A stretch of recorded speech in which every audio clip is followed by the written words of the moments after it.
Это было апошнее повстание у имя Rzeczypospolitej. Российское правительство, имперское правительство совершенно определенно сказало, это польский мятеж. Не поднимайте повстание, дайте махчимости, что называется, разложат изнутри. Oj, to od razu trzeba kniżkę pisać i czerwową już z tych sotnią nazwanych już publikacją. Мы сами разделили восстание на польское, белорусское. Мы даже не называем его литовским. Rosjejcy nie chcieli bicia, bo oni długo stajali na miejscu i prosto już żyli się z krajiną i z ludźmi. При дворе императора сказали, что королевство, царство сгубим, головное Литву не сгубить. Могилевское и Витебское, это вообще восстание продолжалось до 2 недель. Все. Те ж православные долучалися до повстанських отрядів, як і многі католики, наоборот, допомагали царським уладам. Тому що була можливість заробити. Элементарно копеечну сдать своего. Rosja była sojusznikiem Zjednoczonych Stanów Ameryki, про що ми забуваємо. Один з керівників повстання називає Каліновського вихованим польської культури, але яким сапраўдним апостолом білоруського народу.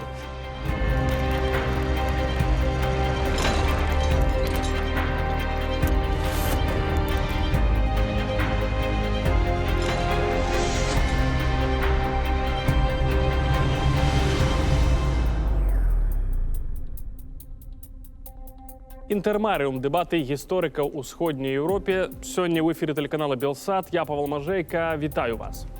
Вікенцій Константин Каліновський сьогодні буде в центрі нашої уваги. Балазеюць нагода у Вільні, у Літве.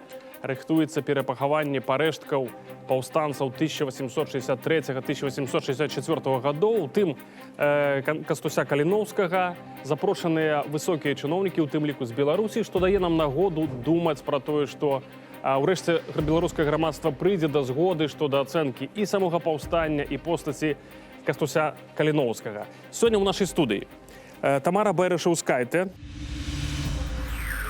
доктор гісторыі Інстытута гісторыі Літвы. Вітаем вас. Професор, доктор гісторыі Олег Латышонак, професор Беластоцкага універсітэта. Добрый дзень. Добрый дзень. І Васіль Герасімчык, гісторык, даследчык жыцця і дзейнасці Кастуся Каліновскага. Добрый дзень. Зараз для гледачоў кароткі экскурс у гісторыю паўстання.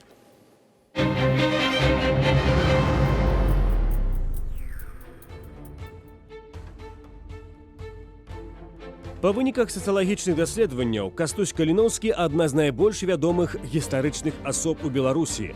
А тэме паўстання 1863-64 гадоў і асобе яго правадыра прысвечаныя сотні кніг і публікацый. Разам з тым сёння раз-пораз гучаць галасы, што паўстанне Каліноўскага было зусім не беларускім, ды і асоба Каліноўскага не мае права называцца беларускім нацыянальным героем. Паўстанне распачалося 22 студзеня 1863 года ў тагачаснай Польшчы. Яно хутка перакінулася на тэрыторыі сучасных Беларусі і Літвы. Чарговы ўздым нацыянальна-вызваленчай барацьбы ставіў за мэту аднаўленне Рэчы Паспалітай у межах 1772 году. Рознагалоссі паміж удзельнікамі паўстання, адсутнасць адзінага плана баявых дзеянняў, недахоп сілы зброі і вялікая перавага Расіі прывялі да паражэння паўстання, якое было практычна цалкам падаўлена восенню 1863 года. У паўстання багата герояў, але для беларусаў найбольш яскравай галоўнай фігурай застаецца Кастусь Каліноўскі. Тым больш дзіўна, што дзейнасць Каліноўскага так упарта не прызнаюць каляўладныя гісторыкі. Можа таму, што ў мужыцкай праўдзе ён па простых прыкладах паказваў: людзі гэтай зямлі асобны беларускі народ, не палякі і не рускія. І што паўстанне, якім кіраваў на беларускіх землях Кастусь Каліноўскі, было антырасійскім. Нягледзячы на вялікую колькасць гістарычнай і мастацкай літаратуры і твораў, прысвечаных тэме студзеньскага паўстання, да сённяшняга дня застаецца вельмі шмат белых плямаў.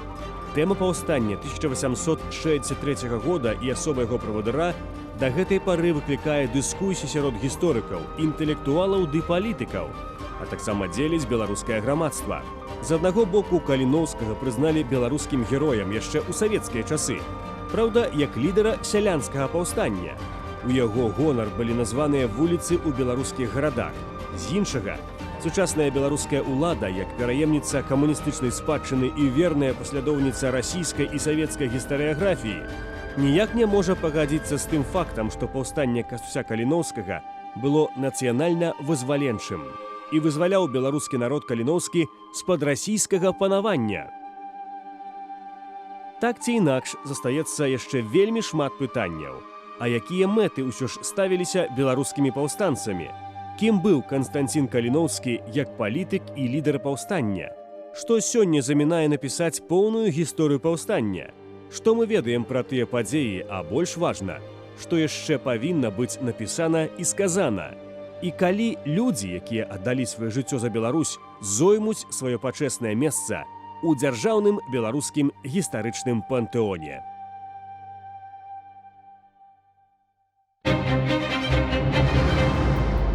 Шановні гості, я би хацеў пачуць адказ на пытанне, якім усё ж такі было гэта паўстанне? Польскім, польска-беларускім, польска-літоўскім, якім? Васіль, з вас пачнем. Вся складанасць тым, што в ацэнках гэтага паўстання мы перш за ўсё звяртаем увагу на то, як мы ўспрымаем сусвет сёння. Геапалітычна мы бачым, што маем хаўрус саюз з расійскай федэрацыяй, з Расіяй, Беларусь. І на захад глядзім з такім відавочным недаверам, мякка кажучы. І праз гэта бачым, напрыклад, тое, што ідэя Рэчы Паспалітай в межах 1772 года успрымаецца часткай грамадства пэўнай, перш за ўсё, думаю, часткай гісторыкаў, якія знаходзяцца на дзяржаўных пасадах, з такім, што гэта спроба быццам бы уцяленне нейкай польскай ідэі на беларускіх землях. Але відавочна, што паўстанцы, якія жылі ў часы і дзеялі ў часы 1863-64 года, ні пра што гэта, што сёння адбываецца, не ведалі. Яны звярталіся да той спадчыны, якая мела водгук у людзей, і тое, што павінна было выбухнуць і сапраўды выбухнула. Да спадчыны Рэчы Паспалітай. Ну все ж таки, калі назваць это паўстанне, даць ему вось такую, як сказать, нацыянальную афарбоўку, то якім яно было? Нацыянальна-вызваленчым. Для народаў колішняй Рэчы Паспалітай. Польскага, літоўскага, беларускага, а таксама не варта забываць на тое, што паўстанне таксама несла волю, павінна было несці волю і рускаму народу. Нездарма ў маніфесце, падпісаным у студзені 1863 года, быў звароты да маскоўскага народа.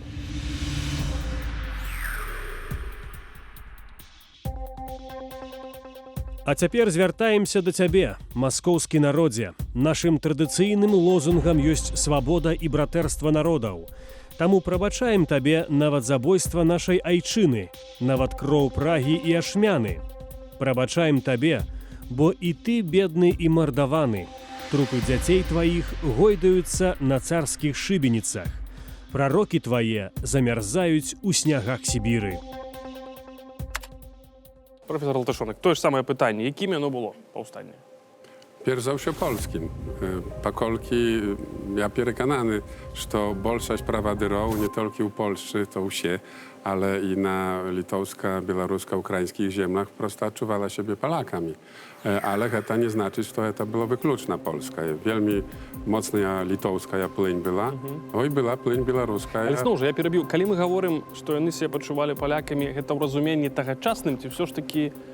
No wiadomo, że to nie dokładnie tak jak ciepło, ale uśrodki one no, kulturno byli Polakami i chcieli pierw za wszystko odbudować Polskę, ale no, mianowicie tu niejednorodność trzeba podkreślić, że już zjawiła się świadomość, że nie tylko Polaki żyją w tej Polsce, nawet jeśli ja je tak nazywam.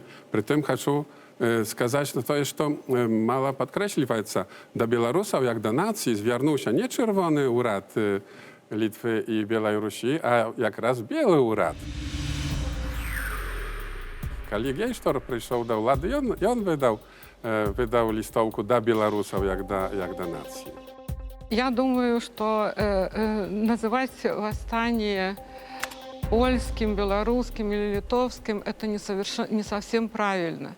Мы должны думать о том, что восстание, во-первых, было очень коротким, Але в той же час самым долгим повстанием у 19 столетии. Да, это правда. Но, с другой стороны, до конца этого мы не знаем. Теперь мы даже не знаем до конца, какие цели преследовали лидеры этого восстания, хотя в основном мы знаем, что, конечно, основная цель — это было восстановление бывшего государства. Конечно, Польша, Беларусь, Литва, Беларуси не было тогда, и Русь, да, Украина еще.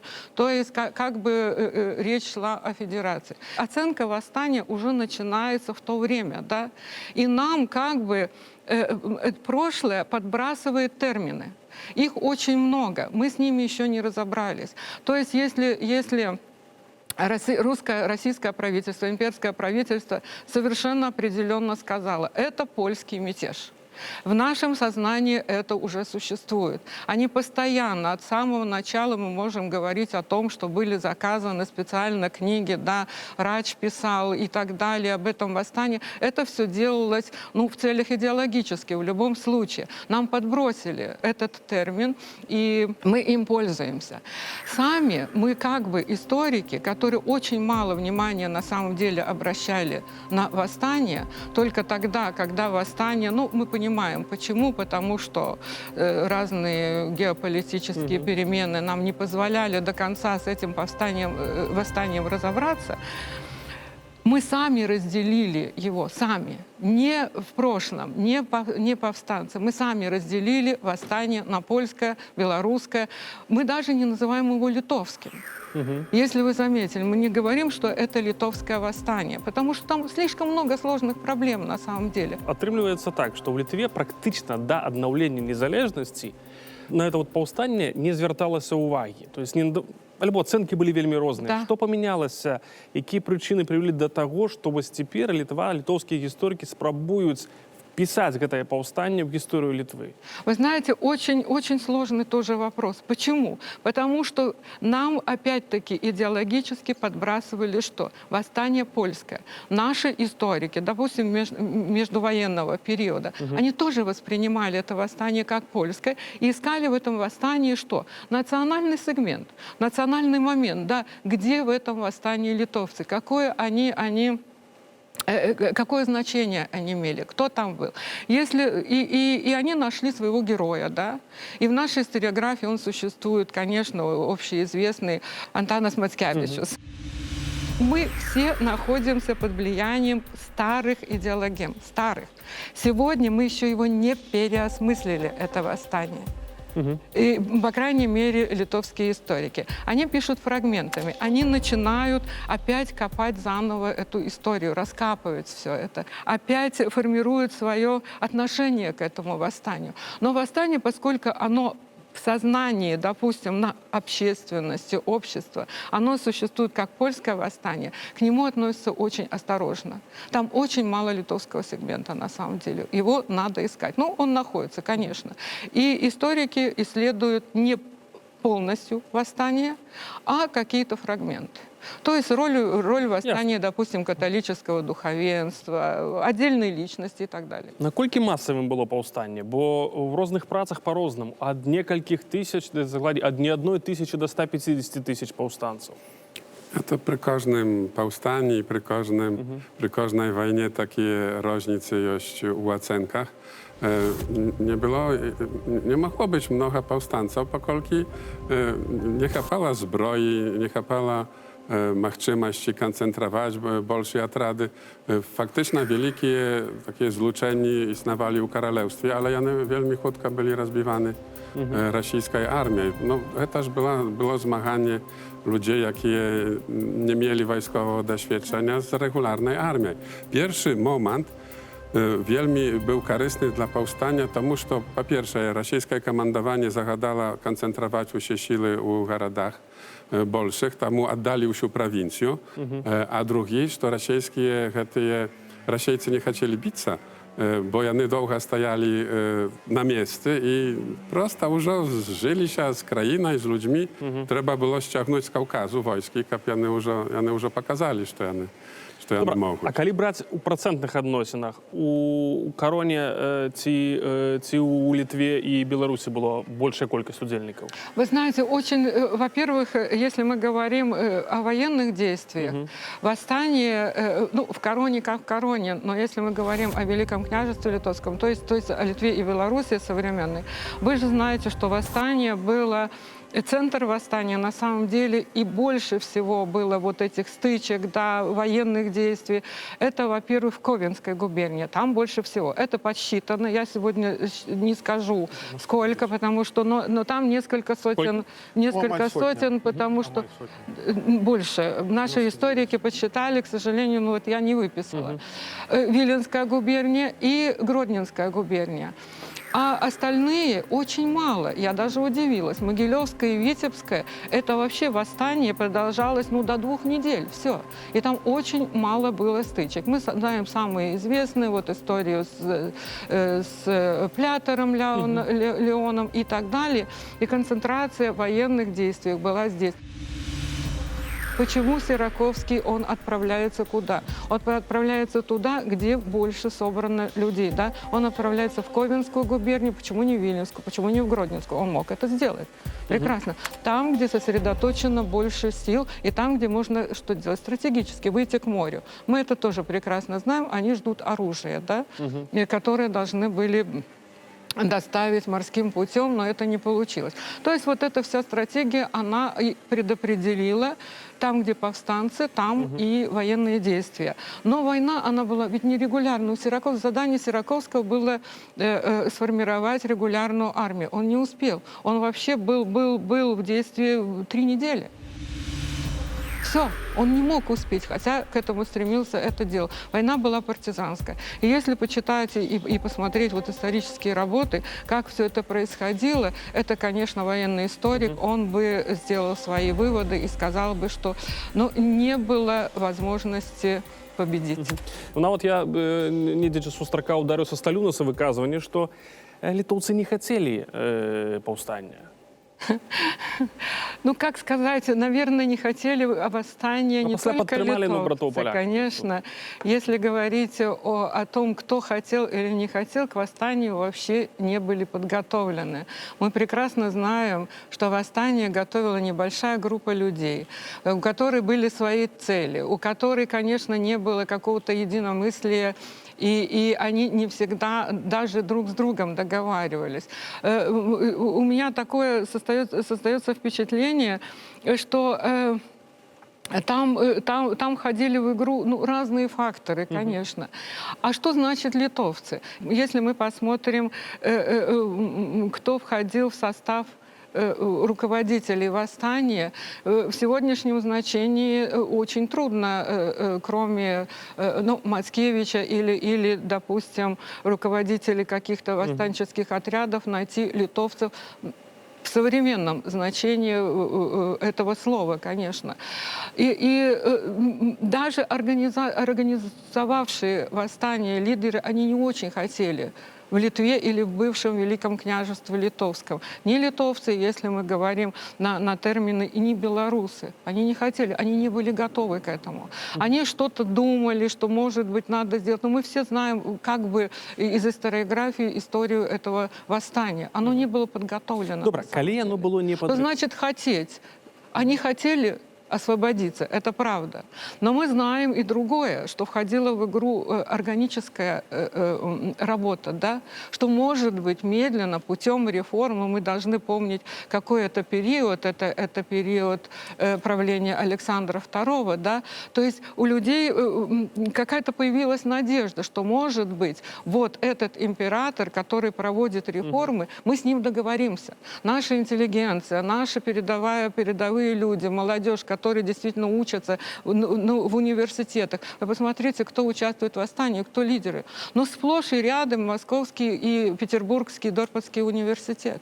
Они оттуда приходят. Это бывшее студенчество, они уже там организуются. То есть мысли бродят, идея есть. Подготовки нет. Добре, але калі б паўстанне не было абвешчана ў Варшаве, то ці оно пачалося б у Літве і Беларусі? Не, напевно. Я впевнений, що ніяким чином. не былі, то есть менавіта таму, што не былі падрыхтаваныя? Васіль. Справа в тым, што адразу варта да паўстання рыхтаваліся. Были силы, революционные организации створаны, которые повстание рыхтовали. Просто на момент обвещения повстання не было рыхтовали, перш за ўсё, были на территории. Причем, варто подкреслить, что повстанские организации революционные были не только на территории колішняга Королевства Польского, Великого княжества Литовского, были на территории России. Да. Были организации в Петербурге, Москве, Казани. Нездарма один из самых таких значных выбухов рыхтовался в Казани. Больше 30 человек арестовали, 5 из них расстреляли. Чому? Тому що у повстанців була ідея. Ідея, яка сугучна фактично з часу ще листопадовського повстання, і після листопадовського Канарскага, Михаила Валовича, вось гэтыя спробы ўзняць на тэрыторыі расійскай імперыі агульнае паўстанне. Добра, калі паўстанне было непадрыхтаваным, то што стало тымі фактарамі, што прывяло ўсё ж такі да яго выбуху? І другое пытанне, чаму 1863 год? Oj, to od razu trzeba kniżkę pisać i czarchową już z tych sotnią nazwanych już publikacją. No prosto nie ma jednego odkazu. Jano, kali глядеть na wielką politykę świetną, było zapozna. Trzeba było raniej, w czas krymskiej wojny, albo zaraz paśla. Wielmi niedobra była międzynarodna sytuacja, pokolki Rosja była sojusznikiem Zjednoczonych Stanów Ameryki, pro co my zabywajem, że to stary i wielmi dobry sojusznik Ameryki.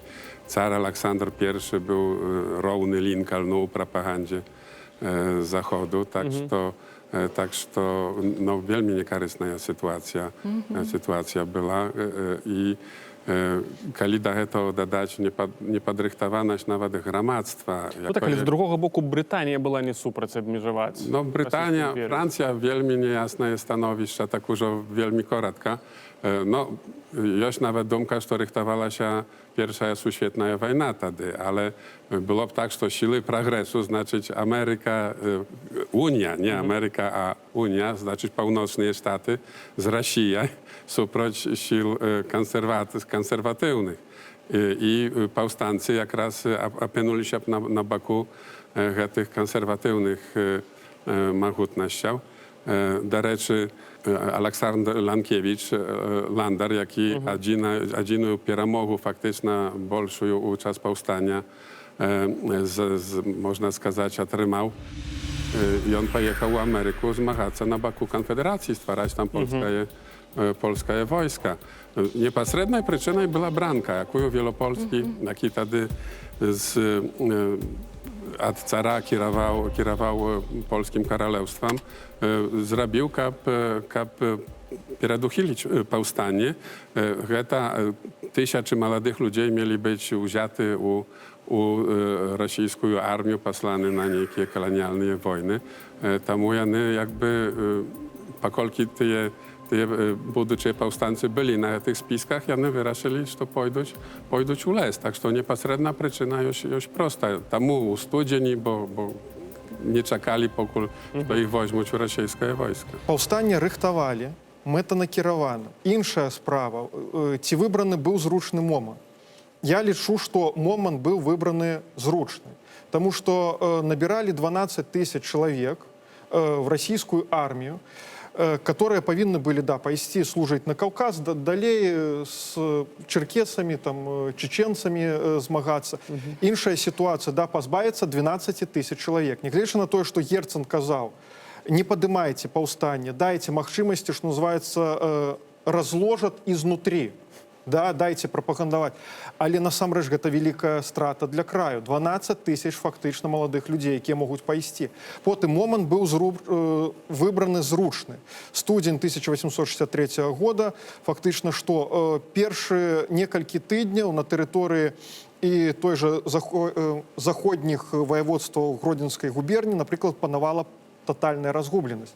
Калі, напрыклад, Мурав'ёў прыводзіць у сваіх успамінах прыклады пра тое, што уже при дворе императора казали, что королевство, царство сгубим, головное Литву не сгубить. Нечто то пра што гэта сведчыць? Вельмі шмат чутак, плётак хадзіла. То есть была падрыхтавана такая і момант менавіта вельмі зручны. Іншая справа, што рускія, дасведчаныя ў задушэнні такіх выступленняў на тэрыторыі імперіі, маглі хутчэй зрэагаваць на гэта. У той час, як адсутнасць адзінства, адсутнасць адзінства ўсіх рэвалюцыйных арганізацый і спрэчкі паміж паўстанцамі ўрэшце рэшт прывялі да таго, што яны зручны час згубілі. І замест таго, каб зрабіць націск на сацыяльны аспект, на што звяртаў увагу Каліноўскі, яго паплечнікі, і што яны намагаліся зрабіць, але былі адхілены ад кіраўніцтва паўстаннем, магчымасць перамогі была. Калі ідзе пра мілітарны аспект, самае слабое з усіх паўстанняў, bo все powoli już glochla. To było apostnie powstanie u imię Rzeczypospolitej i ono miało najmniejsze wojska, najmniejsze militarnych działań. Prosto już siły były takie nierówne. Jak Li Kościuszka i u powstani 1830 roku mieli wojski regularne, wielmi dobra podrychtowaną armię, no тут mają partyzanów. Ясно. Василь, ще такий один міф, який хотілося б або розвінчати, або, може бути, підтвердити. Ці сапраўды паўстанне было таким толькі каталіцка-шляхецкім? Назвать паўстанне сінзовска-шляхецкім мятежом, это адпавядала расійскай гістарыяграфіі. Да? Васіль Радж, Гагель пісалі менавіта в такім кантэксце, які ішоў працяг думкі, прывезенай Михаилом Муравьевым.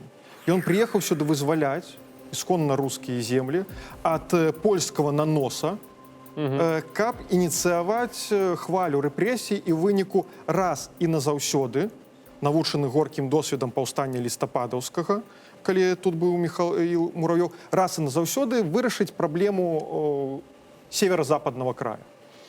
Але справа ў тым, што дакументы, архіўныя нават, перш за ўсё, конечно, на тэрыторыі Гродзеншчыны, паказваюць, што ўсё зусім не так. Напрыклад, пра гэта нават не то, што рускі палкоўнік Гейнс, такі, который служыў і удзельнічаў у шэрагу змаганняў, бітваў, пісаў, што казаць пра тое, што буквально все сяляне нас падтрымлівалі, перш за ўсё рускія сяляне, адпаведна праваслаўныя, гэта вялікая памылка. Вучыў ён наступніка Муравьёва Кауфмана. Што тут крыецца вялікая праблема, што гэтыя сяляне, насамрэч, з недаверам адносяцца да ўлады. І як прыклад прыводзіў, што у Мелавідах, лагеры, сяляне, і побач з мелавідамі цэлымі станамі приносілі, это не я придумаў, так напісаў ён у лістах да Кауфмана, приносілі праваслаўную присягу на вернасць мятежу. І па маіх падліках, напрыклад, в атрадзе Юндзела з больш 300, у слонімскім атрадзе Юндзела з больш 300 паўстанцаў, каля 40%, 10 у межах 40-50 складалі сяляне праваслаўнага веравызнання, якія жылі в аколіцах Жыровіц. Але гэта выключны выпадак ці ўсё? Это не выключны выпадак. Тое ж падобная сітуацыя была, напрыклад, Лінкевіч прыйшоў в Азёры, там еврейскае і праваслаўнае насельніцтва. 120 сялян пайшлі паўстанцы. Тыя ж праваслаўныя далучаліся да паўстанцкіх атрядаў, як і многія каталікі, наадварот, дапамагалі царскім уладам. Таму што была магчымасць зарабіць, элементарна капейчыну здаць свайго, вельмі шмат даносаў. Олег, наколькі быў вырашальны фактар рэлігійны? Ці ўсё ж такі пазнейшая нарацыя расійская, гістарычная, змушае нас думаць, што гэта, што праваслаўныя не ўдзельнічалі ў паўстанні? Я думаю, што калі пра рэлігійны фактар, то быў толькі wystupał u prauleniach, czy tych grupowkach, jakie z jednego boku podnieli powstanie, a z drugiego boku, jak Kajalowicz, byli za to, jak jego zaduszyć. U Sielanów tam stolki mogło raszać, czemu poszli. A to pan poszł, tak, to i jak one ludzi. Trzeba pomnieć, że na boku Konfederacji, no w ten sam czas, jaka zmagała się za zachowanie, można podskazać, niewolnictwa, wojowała 100 000 czarnych. 100 тысячек и пошли со своими панами. Вельми добра воевали. Так что мы говорим про эпоху еще в великой степени феодальную. Пан иdzie, то и мы идем. No, принамши молодь, а mianowicie, a czemuż nie, już przygoda, już można nieco przeżyć ciekawe. Kategorii sielan tak samo byli różne. Byli kategorii z czasów Rzeczypospolitej, jakie zaganiali rosyjskie władze u tych samych prostych sielanów, tak? I te ludzie buntowali się, nie zgadzali się. Tak że ja nie liczę religijnego faktoru wielmi istotnym u samym chodzie powstania. I on miał znaczenie u ideologii tych grupowek, jakie zmagali się, można сказать, u czas wielkiego tej bolszej wojny wzięli między sobą taką wewnętrzną białoruską wojnę. A teraz сказать, że na przykład jak Ludwik Gwiazdowski Topor podniał powstanie u Góry Gorkach, i on сказał, że każdy swobodny, nie ma różnic, każde wierowyznanie dobre. Я хотів би ще звернути увагу нашу на постать Костуся Каліновського. Так? Як оцінити, Василь, його... Ну, ми практично не ведаємо про його політичні погляди, про неяку еволюцію. Ось. Ну, натурально, що 26 років чоловік не думає про те, як писати там неякі дзьонники, і не було часу, бо надзельничав повстання. Нельга було б, як могли зловити з цими дзьонниками. Ты доброе слово сказал. Эволюция, генезис. У нас так затято, наприклад, на некую документину звернули увагу, да, незважаючи на час, витягнули її некалькі слов і сказали, вось, калі ласка, Каліновський, значить, за тое выступаў. Вот ёсць мужицкая правда. Да? І, адпаведна, быццам бы тотальна мужицкая правда адпавядала постаці Каліновскага. Ну, нас можна зразумець, бо беларускія гісторыі так часта хавалі ці пераінтэрпрэтоўвалі розныя дакументы, што мы сваіх гісторый не ведаем. Справа ў тым, што, як паказана, Каліновскі быў чалавекам. Гэта не толькі вобраз створаны ўжо ў пазнейшы час, не за бальшавіцкім, перш за ўсё, часам, а перш за ўсё хто? Вацлаў Ластовскі, ад яго варта. Але Каліновскі быў чалавекам, прычым малады, 26 гадоў. Можа, дажыве ён да часу Багушевіча, як і той пісаў спакойна вершы і дзесьці таксама штосьці такое прыдумляў. Але ён пражыў толькі 26 гадоў. І гэта былі вельмі багатыя, насычаныя 26 гадоў. Дакументы, якія ён заставіў, нам ужо падкрэслююць, нават лісты з падшыбеніцы, калі іх толькі ўзяць, нармальны беларус, калі іх прачытае, ну ўсё, якія пытанні? Калі ласка, Яська, гаспадар з-пад Вільні, да каго звяртаецца? Да мужикоў беларусаў. Кажа там, калі ласка, да, ён кажа пра самаронства в складзе польскай дзяржавы, але і гэта было вельмі значна. Аднак варта наконт эвалюцыі. Каліновскі выхаваўся дзе? Выхаваўся на памежжы, фактычна польска-беларускім, мастаўлянах, у каго сям'і прадпрымальніка, які быў в адзін час той жа і арандатарам. Сям'я, якая мела складаныя адносіны з шляхтаю ваколічнай, нездарма ў далейшым за Каліновскім замацаваўся такі абразлівы для свайго часу паказальнік, які для савецкай гістарыяграфіі, наадварот, быццам гадзіннік перавярнулі як плюс, мінус. Сын ткача. Называлі Каліновскую сям'ю яго, ну вот ткач, калі ласка, этот Сымон Каліновскі, яго сын Кастусь, чаму ён не такі шляхціч нармальны? Таму што ён сын ткача. Пра што ён хам, хамовіч, пра што тут казаць з ім? Што можна, якую справу? Пачвара яшчэ Каліновскага называлі ў далейшым.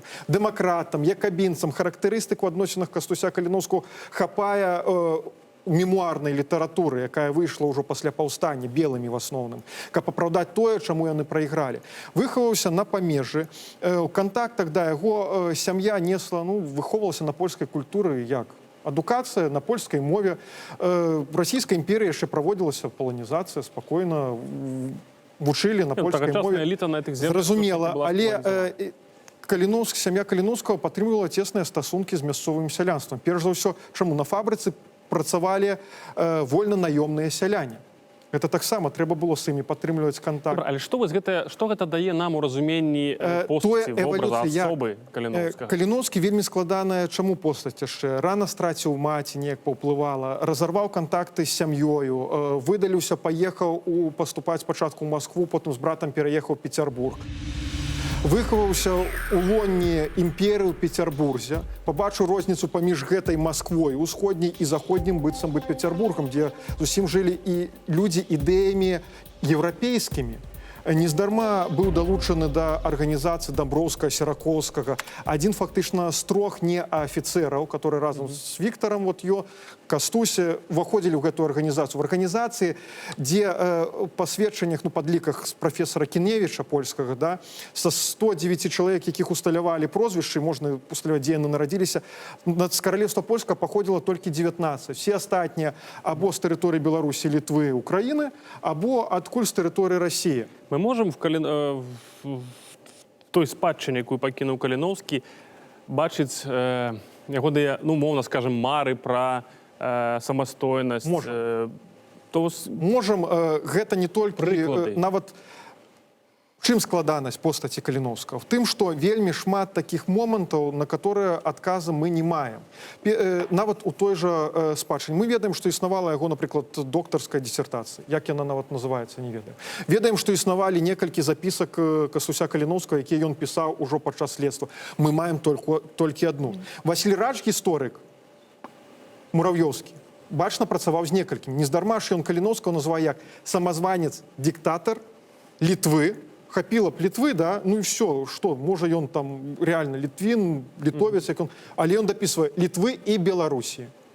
Потым гісторык Брянцаў гэта перабірае. Гіллер называе Каліноўскага пачынальнікам беларускага перыядычнага друку. Паўстанец Янкоўскі, адзін з кіраўнікоў паўстання ў Варшаве, называе Каліноўскага выхаваным польскай культуры, польскай менавіта думкай, але кім? Сапраўдным апосталам беларускага народа. Мужицкую правду можна сапраўды патрактаваць як прапаганду на беларускай мове, бо я там нацыянальнага не бачу.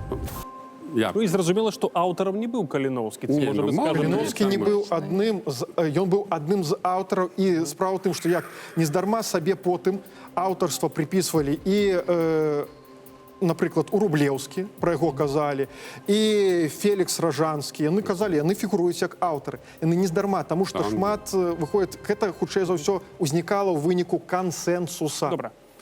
Ale kali już o pirać śmierciu, to on Białorus. To ja nie sumniewałem się, że nie wiedział, kim był, kim siebie odczuwał, kali powstanie zaczynało się. Ale gety jego pirać śmierotnie piśmiony świadczać pro to, że on na śmierci szł jak Białorus. Ja o tym przekonany. Перед початком програми ми так само порозмовляли з професором-доктором історії Інституту історії Варшавського університету Галіцією Кулецькою. Якраз менавіта задали їй питання, як ставиться у сучасній Польщі до постаті, до особи Кастуся Каліновського, як одного з лідерів повстання. Czy wspólnym bohaterze, to trudno powiedzieć. Ці з'яўляецца Кастусь Каліноўскі супольным нацыянальным героем Беларусі і Польшчы? Цяжка сказаць. Тут розныя ацэнкі на ягоны конт. Асабіста я мяркую, што гэта быў чалавек высокіх маральных якасцяў.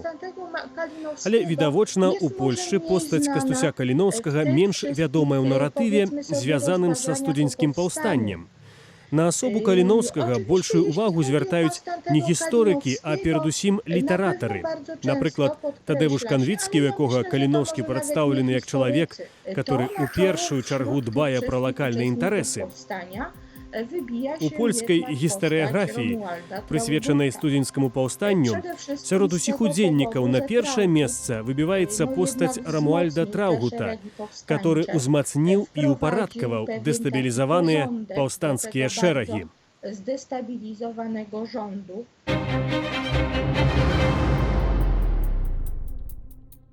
Локальный дзеяч повстання. Ja bym сказал, что jest один Kalinowski больше wiadomy u Polsce, Rafał Kalinowski. To kto może u Polsce wspomnieć Kalinowskiego, to jak raz Rafała. а не Кастуся. Але чому так? Ці погляди, знову ж Каліновського, махчимо, впливали на те, Ale що... my забываем, что это повстание в Польsce, там Каренна было наибольшее. Там яны маюць такую просьбу героев, капих успоминать, i stolki problemów, jakich raszać, to no faktycznie to тут byli kresy i coś tam dzieje się, ale nie było to dla Polski ważne. No, z polskiego punktu widzenia, czy Kalinowski był Białorusem, czy nie był, to nie ma wielkiego znaczenia. Додати? Ну, да, конечно, можно сказать, почему Калиновский нужен, и его сотворили сами белорусы. Он очень был нужен именно потому, по тем причинам, о которых говорил Василий. И он не совсем интересен для других народов, потому что они сотворили себе других героев. На самом деле. И не Калиновский их герой. Если как историк, вот просто историк, который не хочет смотреть на все эти мифы, легенды, да, которые были сотворены, тогда и мы его можем воспринимать как одного из руководителей восстания. И действительно того, который перенял его в самый страшный момент, когда уже все расходилось, расползалось, арестовано все эти лидеры восстания, кто-то, он действительно совершил, невозможно, можно сказать, и я думаю, что он продлил это восстание. Но потом уже в будущем он стал не нужен никому, кроме белорусского народа, которому действительно у него очень много выступает таких фрагментов, когда он говорит о Беларуси, о белорусском народе. Но литовцам, допустим, он совершенно не нужен, хотя бы потому, объективно он нужен. Он руководитель общего восстания, один из руководителей. Мы не можем его игнорировать, и мы не можем совершенно о нем не говорить. Он для нас тоже необходим. Но мы такого внимания на него не обращаем, как литовцы не обращают, как, допустим, белорусы. Мы его очень уважаем, конечно, и мы понимаем, что там происходило. Его современники оценивали его совсем по-другому. Мне тоже приходилось работать с документами, и я вижу, как тот самый Рафал Калиновский или Юзеф Калиновский, он к нему относился как к утописту. Он говорил, то, что он хочет сделать, это невозможно. Это утопия, он фантазер. Он хочет очень много, но его очень трудно понять. Мы думаем совершенно по-другому. И он это говорит на следственной комиссии, когда его арестовали и вот это все есть в исторических документах. Но сегодня это совершенно не важно. В настоящем моменте. На самом деле, нам нужно как бы переосмыслить все это восстание. Я его воспринимаю, я еще раз говорила, оно для меня общее. Я не могу его делить на 3, на 4 части этого восстания и как-то этих героев присваивать или их отбрасывать, да, говорить, что вот этот он нам не нужен. Они нам все нужны. Ну, як ви назвати неколькими словами це повстання? Як би ви назвали? Я его называю только восстание. Вот восстание, сказать освободительное, освободительное, потому что в нем есть слово «свобода». Нам нужна была свобода. Им нужна была свобода. Они боролись за общую свободу. За свободу государства, за нашу и вашу, да? На самом деле. Каліновскі, як любы чалавек, адчуваць можа розныя пачуцці і памкненні. Все мы людзі. Але якраз лісты з-пад шыбеніцы сведчаць пра тое, што напрыканцы жыцця ён адчуў у сабе повязь з гэтым сялянскім народам, да, мужыцкім народам, якого называе ў лістах з-пад шыбеніцы мужыкі-беларусы. І менавіта для шчасця твайго, гэтага народа, ён ідзе на шыбеніцу, ахвяруе сабою. І на гэтым здавалася ўсё, паставіць кропку, помнікі, вуліцы Беларусі варта назваць, але іншая праблема паўстае. Што наша праблема, на жаль, рэгіянальная, да, геапалітычная ў тым, што мы заўсёды вагаемся, каб бы не пакрыўдзіць кагосьці.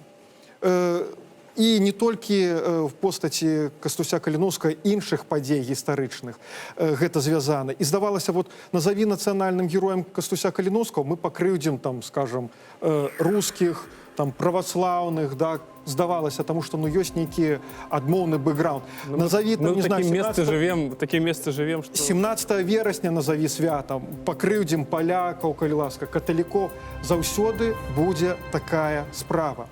Сапраўды, кароткае пытанне, кароткі адказ. З альтэрнатыўнай гісторыяй, калі б усё ж такі паўстанне перамагло, як бы пайшла гісторыя? Олег? Ja думаю, что закончилась полонизация. Prawdopodobno przyszło do podziału Białorusi. Mogilowszczyna i Witebszczyna zostali się przy Rosji, a na tej terytorii no, starali się pieromożcy stworzyć Polskę, a pierwsza ofiara byłby Kastuś Kalinowski. Ну, я тоже думаю, что правила игры, конечно, диктовала бы Польша. Но я думаю, что все-таки пришло бы время и образовались бы отдельные государства. А празднейкий час, да? Да, мы не жили в изолированном мире. Это было бы временная какая-то вот временная победа, которая бы могла кончиться именно этим. Так как восстание правила игры диктовала Польша, так и Варшава, так, конечно, это бы все продолжалось.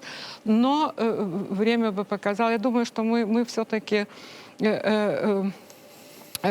жили бы, вот сегодня жили бы примерно в таком же составе, в котором мы сейчас живем. Может быть, немножко другая конфигурация, да, там этих границ, все такое прочее, как уложилось, мы не знаем на самом деле. Но мы бы добились вот именно этого результата. Так, Василь. Калі б паўстанне перамагло, то на тэрыторыі не толькі колішняй Рэчы Паспалітай, але і Расійскай імперыі запанавалі б дэмакратычныя дзяржавы, але да гэтага прыйшлося прайсці шляхам кшталту французскай рэвалюцыі.